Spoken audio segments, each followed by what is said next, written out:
ইতালির পাসপোর্ট পাওয়ার জন্য ইতালিয়ান বন্ধুর সাথে প্রেম করতেছো তাই না? ইতালির সিটিজেন হওয়ার জন্য কত কিছু যে করতে হয় বুঝি সবই বুঝি। এই বন্ধুরই তো বিয়ে করবা তাই না? এই কমেন্ট শুনতে শুনতে আমি বিরক্ত হয়ে গিয়েছি এবং আজকে বিষয়টা আমি ক্লিয়ার করব। ফার্স্ট অফ অল, আমার যদি ভবিষ্যতে মনে হয় যে আমি আমার ইতালিয়ান বন্ধুকে বিয়ে করব, একবার না আমি 100 বার তাকে বিয়ে করব। আমি কাকে বিয়ে করব কি না করব সেটা একান্তই আমার ব্যক্তিগত ব্যাপার। এই বিষয়ে কারো কাছে আমার কৈফিয়ত দেওয়ার কোনো প্রয়োজন নেই। দ্বিতীয়ত, আমি সাঁতার কেটে ইউরোপে আসি নাই, স্কলারশিপ নিয়ে আমি ইউরোপে মাস্টার্স করতে আসছি। এই মাস্টার্স করার মাঝখানে আমি 4টা প্রেস্টিজিয়াস ইরাসমাস স্কলারশিপ পাইছি, বার্সেলোনা, অ্যাথেন্স, প্যারিস, আলবেনিয়া, এবং এই বছর আমার মাস্টার্স কমপ্লিট হবে। আমি যদি ইউরোপের সিটিজেন হতে চাই, আমি আমার নিজ যোগ্যতা দিয়ে এমনিও সিটিজেন হতে পারবো, অমনিও সিটিজেন হতে পারবো। একজন লিগাল স্টুডেন্ট চাইলেই ইউরোপের সিটিজেন হতে পারে নিজের যোগ্যতায়।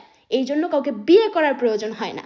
এখন আমার যদি কাউকে ভালো লাগে, কাউকে আমি ভালোবাসি, সেক্ষেত্রে আমি তাকে বিয়ে করব, কিন্তু সেটার সাথে আপনারা আমার যোগ্যতার কোনো কম্পেয়ার করবেন না।